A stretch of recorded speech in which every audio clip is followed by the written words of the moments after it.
శ్రీ గురుభ్యో నమః. శ్రీ మహాగణాధిపతయ నమః.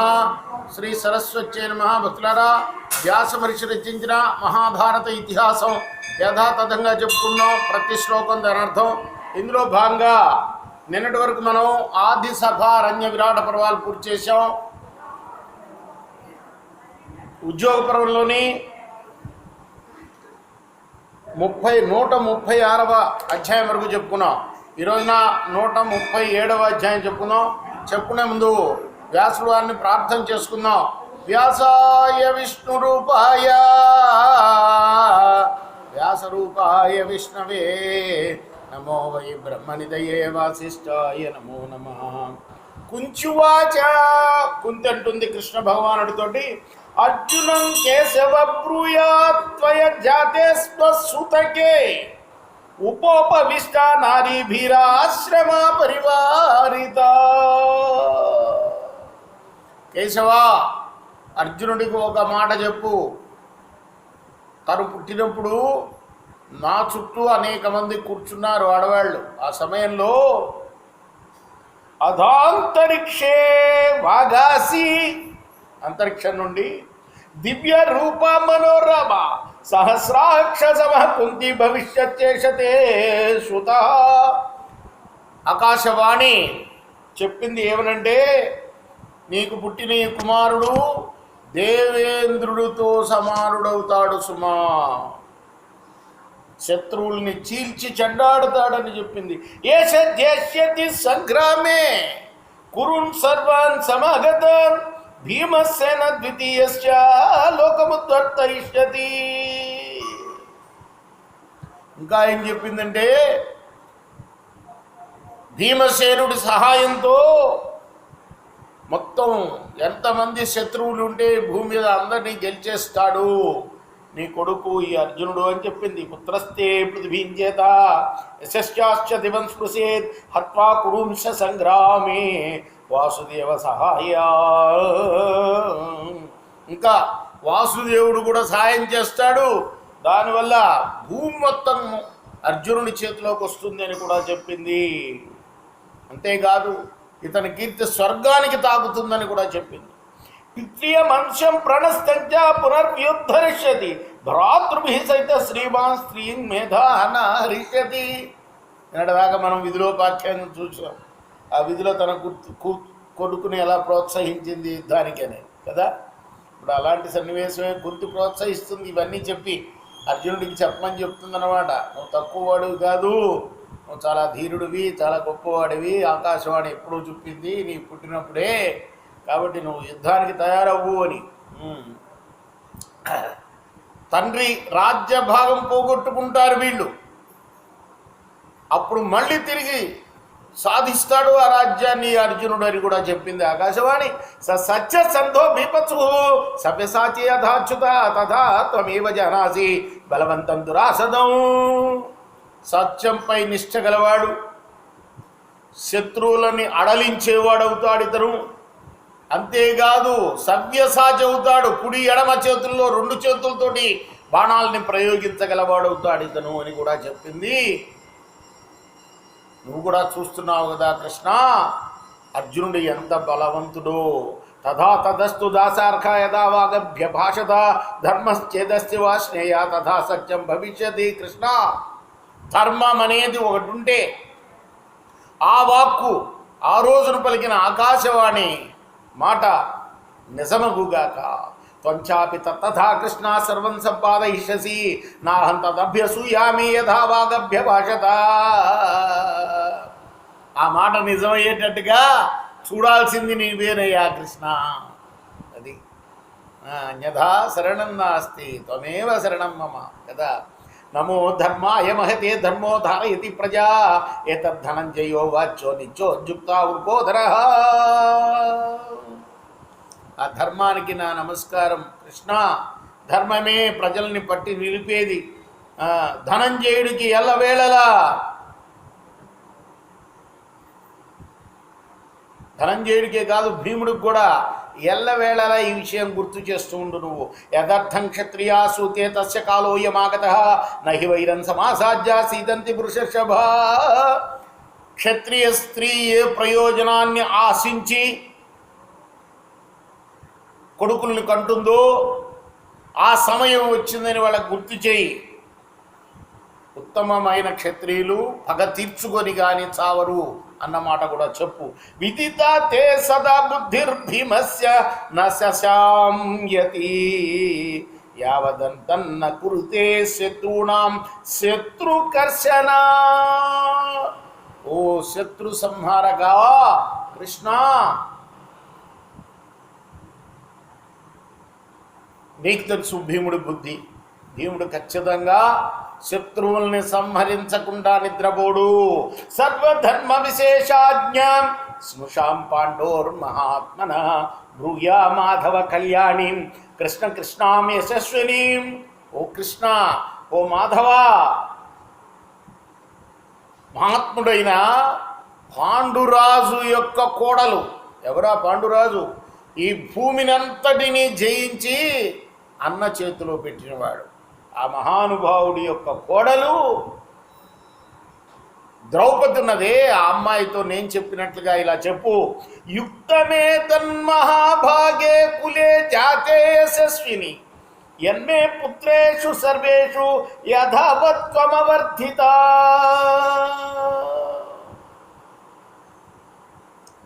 మంచి వంశంలో పుట్టిన నా కొడుకులకు భార్యవై నువ్వు ఇంతవరకు ధర్మం తప్పకుండా ప్రవర్తించావు తల్లి, నాకు చాలా నచ్చింది. అంతే కదా, అడవులకు ఎవరు పోతారు? మహారాణి అడవులకు వెళ్ళి సేవ చేస్తున్నది కదా. మాద్రీ పుత్రోచ వక్తవ్యో క్షత్రధర్మరతా భూభౌ విక్రమేణార్జితన్ భోగాన్ ఉన్నీతం జీవితాదపి. ఇక మాద్రీ కొడుకులకు కూడా చెప్పు, ఏదో బతకడం కాదు, పరాక్రమంతో సంపాదించిన భోగాన్నే కోరుకోవాలి అని చెప్పు.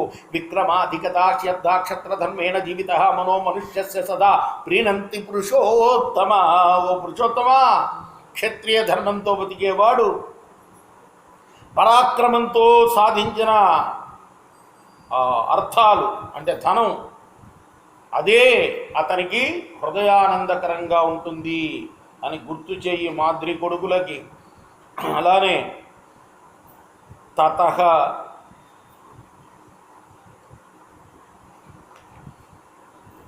యచ్చవః ప్రేక్షమాణానాం సర్వధర్మోపచాయినాం పాంచాలి పురుషాన్యుక్తో కోను తత్క్షంతు మర్హతి. ధర్మాలన్నింటినీ కూడా వాళ్ళతోటి మాతృపుత్రులతోటి చెప్పు. నా మాటగా మీరు చూస్తుండగానే, ధర్మాత్ములైన మీరు చూస్తుండగానే పాంచాలిని గురించి ఆ దుశ్శాసనుడు దుర్యోధనుడు కారు కూతలు కూశాడు. దాన్ని ఎవడైనా క్షమిస్తాడా? నా రాజ్యహరణం దుఃఖం జూతే చాపి ప్రాజయా ప్రవ్రాజనం సుతానాంబ నమే తద్దుఃఖ కారణం.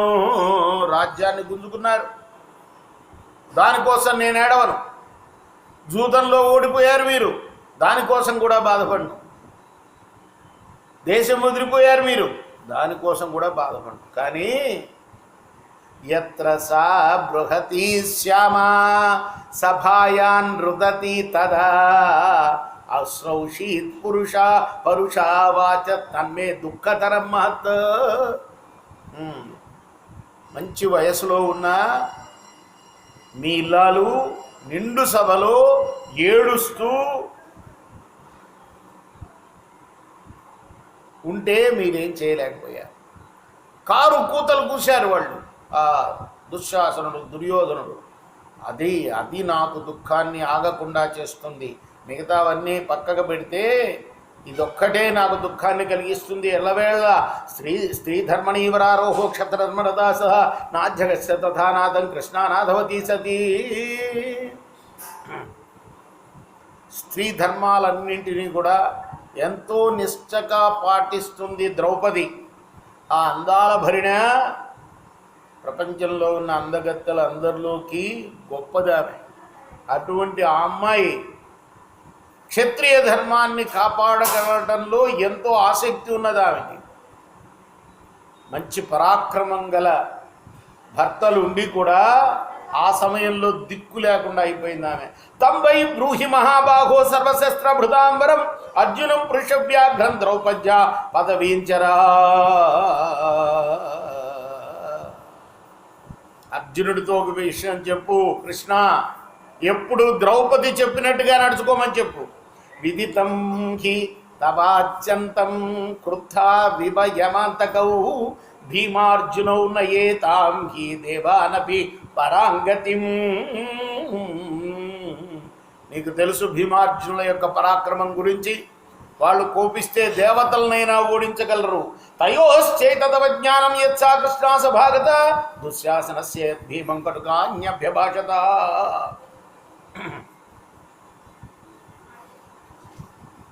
ఆ భీమార్జునులకి ఆ అవమానం ఖచ్చితంగా గుర్తుండే ఉంటుంది. వాళ్ళు చూస్తుండగా సభ మధ్యకు ద్రౌపదిని ఈడ్చుకొచ్చిన సంగతి.